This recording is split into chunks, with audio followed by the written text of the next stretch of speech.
साहब श्री हरेंद्रानंद भैया, दीदी नीला, उपस्थित सभी गुरु भाई गुरुवाना, गुरुवर समेत भैया दीदी समेत अतिरिक्त सत्ता सभी के चरणों में मेरा प्रणाम स्वीकार।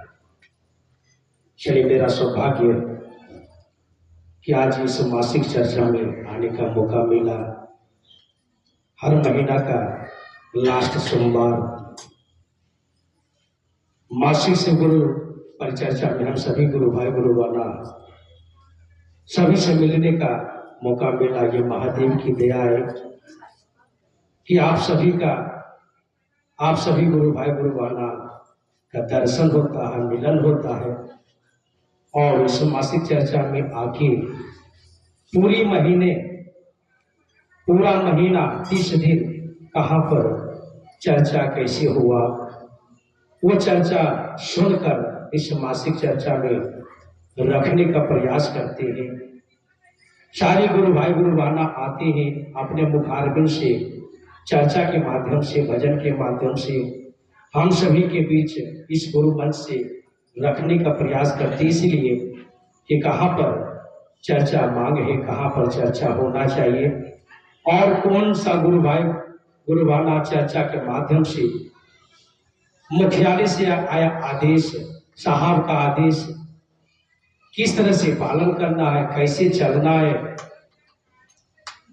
कैसे शिव को गुरु बनाकर चलना है, ये सारी बातें चर्चा के माध्यम से, भजन के माध्यम से हम सभी गुरु भाई गुरुवाना को समझाने का प्रयास करते हैं और बतलाने का प्रयास करते हैं और यही समझाने का प्रयास करते हैं कि शिव गुरु आपके हो जाएंगे, आप उनके शिष्य हो जाएंगे।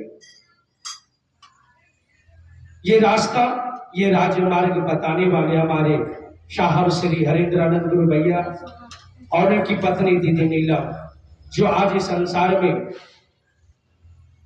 हम सभी को, सभी शिष्य परिवार को छोड़ के चले गए हैं, लेकिन जाने के बाद भी सभी गुरु भाई गुरुवाना के संग संग चलते हैं। उन्होंने बता दिए कि शिव आपके गुरु हो जाएंगे, आप उनके शिष्य हो जाएंगे।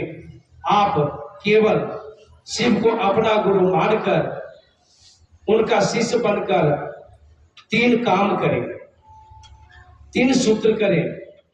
तो ये 3 सूत्र है क्या, सारे गुरु भाई गुरुवाना आपको समझाने का प्रयास किए। ये 3 सूत्र सभी को शुरुआती दौर में करना पड़ता है, कहिए तो जीवन भर करना पड़ता है, लेकिन शुरुआती दौर में हम सभी गुरु भाई गुरुवाना को जरूर करना चाहिए। और जब आप धीरे धीरे साल 2 साल 5 साल 10 साल हो जाने के बाद, अभी तो हम सभी से हो जाता सूत्र, हो सकता है आने वाले समय 10-5 साल के बाद नहीं होगा। क्यों नहीं होता है? क्योंकि दिल में उतर जाते हैं महादेव, गुरु दिल में उतर जाते हैं।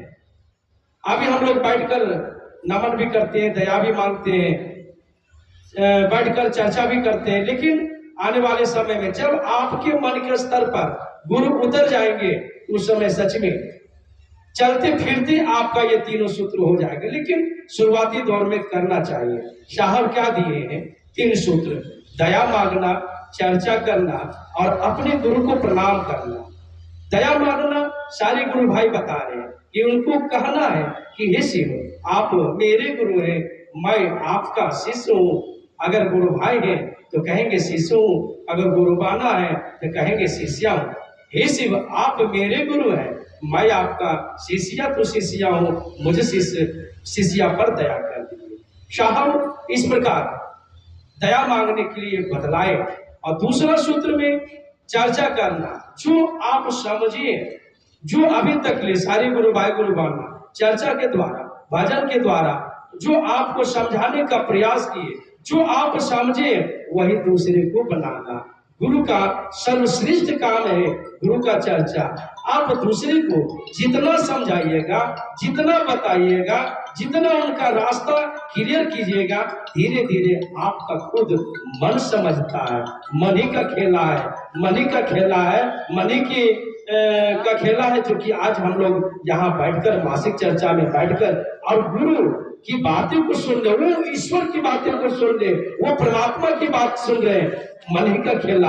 अगर मन कहेगा कि नहीं जाना है मासिक चर्चा में, बहुत गर्मी है, बहुत धूप है, तो आंख बंद कीजिएगा और सो जाइएगा। लेकिन आपका मन माना तभी न मासिक चर्चा में आए। तो ये मन ही का खेला। इन मन को समझाने के लिए दूसरा सूत्र करना बहुत जरूरी है।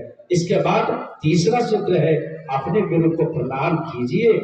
नमः शिवाय पंचाक्षरी मंत्र से अपने गुरु को प्रणाम कीजिए, करना चाहिए। नमः शिवाय पंचाक्षरी मंत्र महामंत्र कहा गया, इनको प्राण मंत्र कहा गया। हर एक शिष्य को करना चाहिए। नमः शिवाय करने से आपका ही भला होगा, आपका ही काल कष्ट धीरे धीरे ये मंत्र के द्वारा, इस नमः शिवाय के द्वारा आपका काल कष्ट हर चीज जीवन में सुंदर आएगा और गलत चीज धीरे धीरे हट जाएगा। तो साहब इतनी सुंदर रास्ता दिए, राजमार्ग दिए।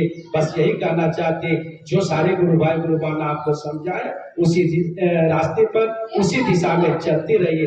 एक दिन आपके गुरु शिव हो जाएंगे, आप उनके शिष्य हो जाएंगे। ठीक है, चलिए आइए इन्हीं चंद शब्दों के साथ अपनी वाणी को विराम देते हुए उपस्थित सभी गुरु भाई गुरु बाला गुरु देवी समेत अतिथि सभी को सर्वप्रथम स्वीकार।